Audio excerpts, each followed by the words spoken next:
கேரள மாநிலத்தில் முழு அடைப்பு போராட்டம் நடைபெற்று வருகிறது.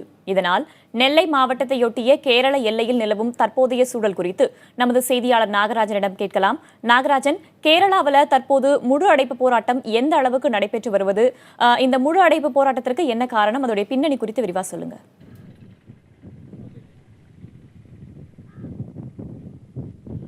அதாவது கேரளத்தில் உள்ள கண்ணூர் பகுதியில் பாஜக பிரமுகர் ரெமித் என்பவர் நேற்று காலை ஒரு படுகொலை செய்யப்பட்டுள்ளார். அரசியல் காரணங்கள் காரணமாகவே, அதாவது அரசியல் போர் காரணமாகவே இந்த கொலை நடந்துள்ளதாக அரசியல் வட்டாரங்கள் தரப்பில், அதாவது கேரள வட்டாரங்கள் தரப்பில் தெரிவிக்கப்படுகிறது.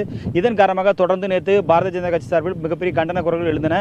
அதன் தொடர்ச்சியாகத்தான் இன்று மிகப்பெரிய ஒரு முழு அடை போராட்டம் நடைபெறுகிறது.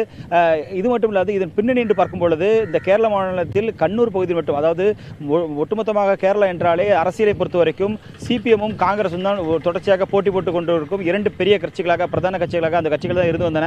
தற்போது வரைக்கும் அந்த கட்சிகள் தான் பிரதான கட்சிகளாக ஒவ்வொரு சட்டமன்ற தேர்தலும் போட்டியிட்டு வருகின்றன. பாராளுமன்ற தேர்தலும் அந்த போட்டி தான் நிலவுகிறது.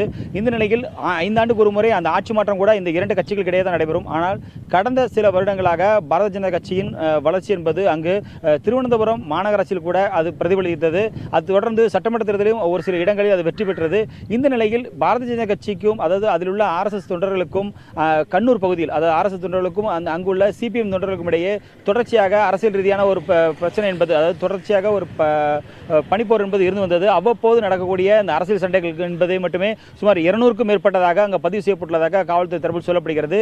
இந்த நிலையில் நேற்று கொலை செய்யப்பட்டுள்ள ரெமித்தோடு சேர்த்து கடந்த மாதத்தில் மட்டுமே சுமார் 6 பேர் இந்த கொலை செய்யப்பட்டுள்ளனர். அதாவது அரசியல் காரணங்களுக்காக ஒருவருக்கொரு பழி வாங்குதல் என்று பழிக்கு பழியாக கொலை என்பது இந்த ரெமித் கொலையோடு சேர்த்து 6ஆக முடிகிறது. அதாவது பாரதிய ஜனதா கட்சி சார்ந்த ஒருவர் கொலை செய்யப்பட்டால் அடுத்ததாக சிபிஎம் கட்சி சார்ந்த ஒரு பிரமுகர் கொலை செய்யப்படுவார். அதனைத் தொடர்ந்து அடுத்து பாரதிய ஜனதா கட்சி என தொடர்ந்து தொடர்ச்சியாக 6ஆவதாக இந்த ரெமித் என்பவர் தற்போது கொலை செய்யப்பட்டுள்ளதாக அங்கு உள்ள அரசியல் வட்டாரங்கள் தெரிவிக்கின்றன. இதன் பின்னணியில் மேலும் சென்று பார்க்கும் பொழுது இதே ரெமித்தின் தந்தையும் பாரதிய ஜனதா கட்சியின் முக்கிய பிரமுகராக இருந்தார். அவரும் கடந்த 2002ஆம் ஆண்டு இதே போல படுகொலை செய்யப்பட்டுள்ளார். அதே போல ரெமித்தின் உறவினர் ஒருவரும் இதே போல அரசியல் காரணங்களுக்காகவே படுகொலை செய்யப்பட்டுள்ளார். இந்த நிலையில் தான் பாஜகவில் முக்கிய பொறுப்பில் இருந்த பிரமுகரான ரெமித்தும் நேற்று காலை படுகொலை செய்யப்பட்டுள்ளார். இதற்கு முன்னதாக சிபிஎம் பிரமுகர் கடந்த திங்கட்கிழமை கொலை செய்யப்பட்டுள்ளார். எனவே அதற்கு பழிக்கு பழியாகத்தான் இந்த சம்பவம் நடைபெற்றிருக்கும் என்ற காரணத்தில் தான் பாரதிய ஜனதா கட்சி சார்பில் பல்வேறு கண்டன குரல்கள் எழுந்த நிலையில் இன்று முழு அடை போராட்டம் நடைபெற்று வருகிறது. இதன் காரணமாக அங்குள்ள கடைகள் அனைத்துமே பொது வேலைநிறுத்தத்தில் ஈடுபட்டுள்ளன. பேருந்துகள் இயக்கப்படவில்லை, ஆட்டோக்கள் கூட இயங்கவில்லை. பொதுமக்கள் மிகப்பெரிய ஒரு அவதிக்குள்ளாகியுள்ளனர். இங்கிருந்து செல்லக்கூடிய எந்த ஒரு வாகனங்களும் கேரளத்திற்குள் அனுமதிக்கப்படவில்லை. நாம் இருக்கக்கூடியது நெல்லை மாவட்டம் செங்கோட்டை, தமிழக கேரள எல்லையான செங்கோட்டை அருகே உள்ள புளியரை சோதனை சாவடியில் இருக்கிறோம். இங்கிருந்து எந்த வாகனமும் அனுமதிக்கப்படவில்லை. அதே போல இங்குள்ள சுங்கச்சாவடி கட்டப்படுது. கேரளாவிலிருந்து தினந்தோறும் நூற்றுக்கணக்கான சுற்றுலா வாகனங்களுக்கு வரும். அதே போல சரக்கு வாகனங்களுக்கு வந்து செல்லும் அனைத்து வாகனங்களும் இன்று வரவில்லை. அது அனைத்துமே அங்கேயே நிறுத்தப்பட்டுள்ளது. அதே போல இங்கிருந்து செல்லக்கூடிய சரக்கு வாகனங்கள் அனைத்தும் நிறுத்தப்பட்டுள்ளதாக தெரிவித்திருக்கின்றனர். காயத்ரி.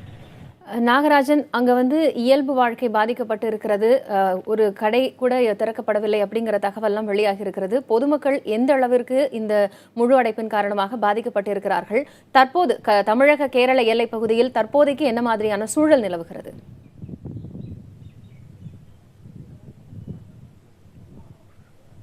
அதாவது நேற்று காலை நடந்த சம்பவத்தை தொடர்ந்து அந்த பந்த் என்பது திடீரென அறிவிக்கப்பட்டுள்ளது பாரதிய ஜனதா கட்சி சார்பில். இதன் காரணமாக அங்கு மிகப்பெரிய ஒரு நிசப்த ஒரு நிலை நிலவுகிறது. ஏனென்றால் ஒரு இடத்திலிருந்து ஒரு இடம் திட்டமிட்டவர்கள் எங்கேயுமே செல்ல முடியாத ஒரு திடீர் கால சூழ்நிலை அங்கு ஏற்பட்டுள்ளது. கேரளாவை பொறுத்த வரைக்கும் அவ்வப்போது பந்த் என்பது நடைபெறக்கூடிய ஒரு சூழல் இருந்தாலும் கடந்த சில மாதங்களாக அந்த பந்த் என்பது மிகப்பெரிய அளவில் அந்த போராட்டங்கள் எதுவும் இல்லை. ஆனால் இன்றைய பொது வெளிநிறுத்தம் என்பது திடீரென அறிவிக்கப்பட்டுள்ளது. அதுவும் ஒரு அரசியல் பின்புலம் காரணமாக அறிவிக்கப்பட்டுள்ளதாலும் அந்த அரசியல் கட்சிகளை சார்ந்தவர்கள் சார்பில் ஒவ்வொரு இடத்திலும் அந்த எந்த வகையிலும் கடைகள் திறக்காத வண்ணம் அவர்கள் பார்த்துக் கொள்வதாக அங்கு உள்ள காவல்துறை தரப்பு நண்பர்களும் தெரிவிக்கிறார்கள். எனவே அதன் காரணமாக மிகப்பெரிய ஒரு அமைதி அந்த பகுதியில் நிலவுகிறது. மக்கள் இயல்பாக செல்ல முடியவில்லை, வெளியே செல்ல முடியவில்லை, ஆட்டோக்கள் கூட இயங்க முடியாத ஒரு சூழ்நிலை இருக்கிறது. இதைவிட இங்கு முக்கியமான ஒரு விஷயம் என்னவென்றால், நம் நெல்லையிலிருந்து, நெல்லை மாவட்டத்தின் தென்பகுதியில் உள்ள நெல்லை மாவட்டத்திலிருந்து தான் பால், காய்கறிகள் மற்றும் இறைச்சி என அத்தியாவசிய பொருட்கள் அனைத்தும், உணவு தேவைக்கான பொருட்கள் அனைத்தும் இங்கிருந்து தான் கொண்டு செல்லப்படுகிறது.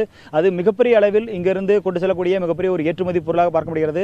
அப்படிப்பட்ட நிலையில் இங்கிருந்து ஏராளமான லாரிகள் மூலமாக கொண்டு செல்லக்கூடிய, அதாவது 2 நிமிடத்திற்கு ஒரு லாரி என்ற விதத்தில் இங்கிருந்து லாரிகளில் சரக்குகள் கொண்டு செல்லப்படும். அந்த சரக்குகள் அனைத்துமே தற்பொழுது தேங்கி கிடக்கிறது. நாம் இருக்கக்கூடிய பகுதி இந்த சோதனை சாவடியிலிருந்து இன்னும் 3 கிலோமீட்டர் தூரத்திற்கு இந்த சரக்கு வாகனங்கள் தேங்கி இருக்கிறது. அவர்கள் இங்கு கடைகள் எதுவும் இருக்காது, உணவருந்து கூட கடைகள் இருக்காது என்பதால் ஊருக்குள் கூட இன்னும் அதிகமான லாரிகள் நிறுத்தி வைத்துள்ளனர். இது எதிர்பாராத ஒரு கடையடைப்பு என்பதால், வேலைநிறுத்தம் என்பதால் மிகப்பெரிய அளவில் வணிகர்களும் பாதிக்கப்பட்டுள்ளனர். அதே போல அங்கிருந்து வரக்கூடிய சுற்றுலா வாகனங்கள், அதே போல கேரளாவிற்கும் அதிகமாக இங்கிருந்து சுற்றுலா வாகனங்கள் செல்வதற்கு அனுமதிக்கப்படும். ஆனால் இன்றைய சூழ்நிலையில் இங்கிருந்து காவல்துறையினர் இங்கு எந்த வாகனத்தையும் அனுமதிக்கவில்லை.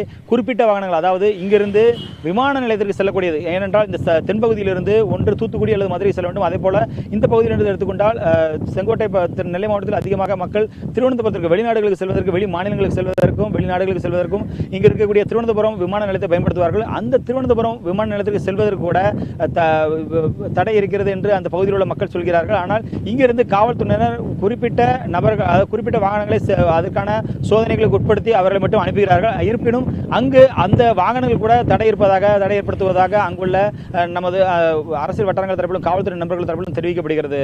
காயத்ரி.